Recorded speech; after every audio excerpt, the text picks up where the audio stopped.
बार की बात है। राधोगढ़ गांव के पास एक नदी बहती थी। खेती के साथ साथ पीने के लिए भी उसी नदी का पानी इस्तेमाल होता था। उस नदी में एक चुड़ैल रहती थी। वो कुछ दिनों से लोगों को पानी नहीं भरने देती थी और बहुत परेशान करती। एक दिन, ए कमला, तूने मेरी चोटी क्यों खींची? पगला गई है क्या विमला? मैं भला तेरी चोटी क्यों खींचूंगी? झूठ मत बोल, यहाँ हम दो ही तो हैं। अरे अरे, वो देखो, हमारी मटकी का पानी कौन गिरा रहा है?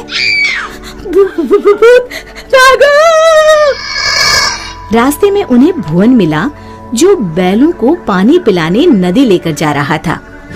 क्या हुआ? इस तरह क्यों भाग रही हो जैसे भूत पीछे पड़ गया हो?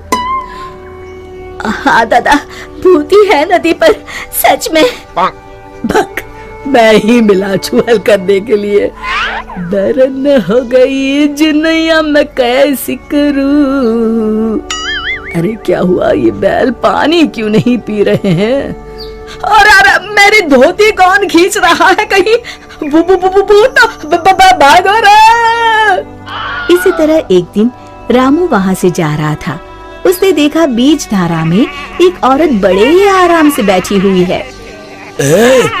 तुम वहाँ क्यों बैठी हो? अरे बाहर आ जाओ, मरना है क्या? उसने पलटकर आदमी की तरफ देखा और फिर जोर से हंसी।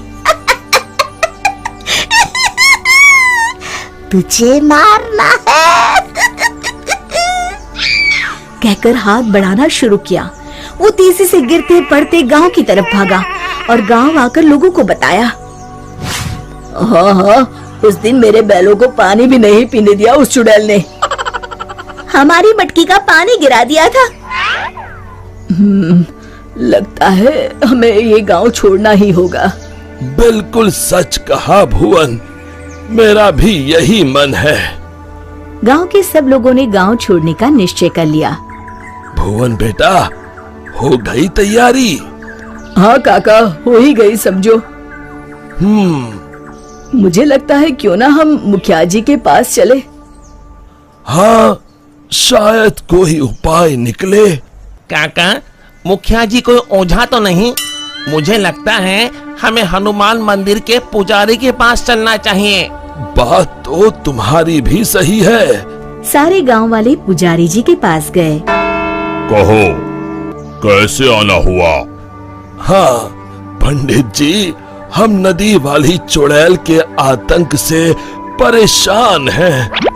आए दिन उसका आतंक बढ़ता ही जा रहा है। मुझे तो लगता है हम सबको भी गांव छोड़कर भागना पड़ेगा। समस्या तो गंभीर है, पर भगवान दयालु है। अवश्य ही कोई उपाय मिल जाएगा। आप ही बताइए, क्या करना होगा? हमें एक हवन करना होगा। जैसे ही उस हवन का पवित्र धुआं उसे लगेगा, वो श्राप मुक्त हो जाएगी। पर चुड़ैल को हवन कुंड तक लाना असंभव है। असंभव में ही संभव छुपा है भुवन। तो हवन किया जाए।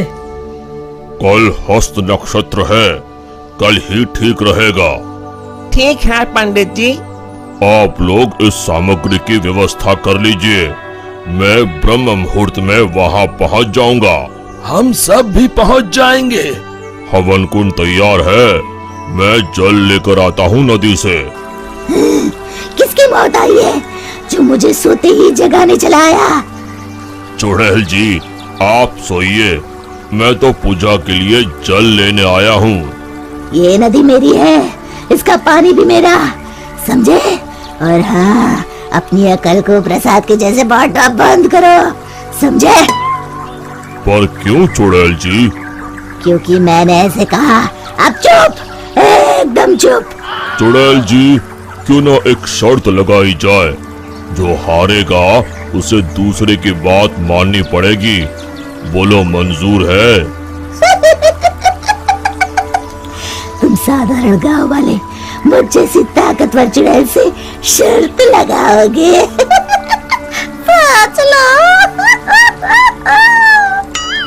चुड़ैल जी, पहले शर्त सुन तो लो।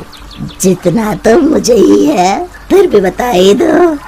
अभी हम यहाँ नदी पर हवन पूजन कर रहे हैं, आपको उसमें आना होगा। उसके बाद हम सब गांव छोड़कर चले जाएंगे।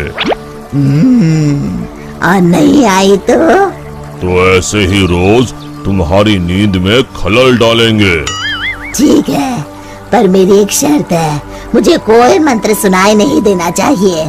मैं पूजा में भाग नहीं लूंगी। ठीक है चुड़ैल जी, आप बस वहाँ बैठिएगा।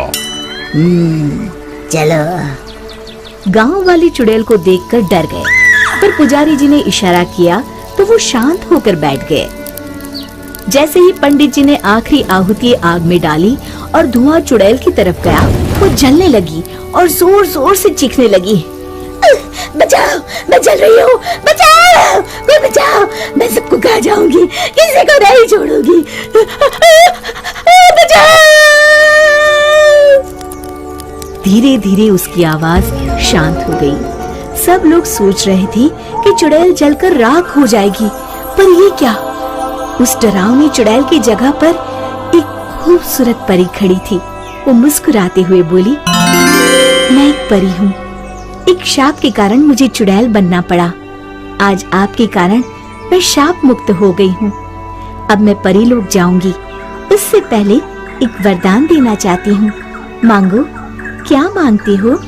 अगर कुछ देना है तो ऐसा वरदान दो कि इस नदी का पानी कभी न सूखे।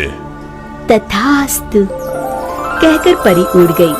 फिर सब खुशी खुशी रहने लगे। शिक्षा, समस्या की जड़ तक पहुँचे बिना हार नहीं मानना चाहिए।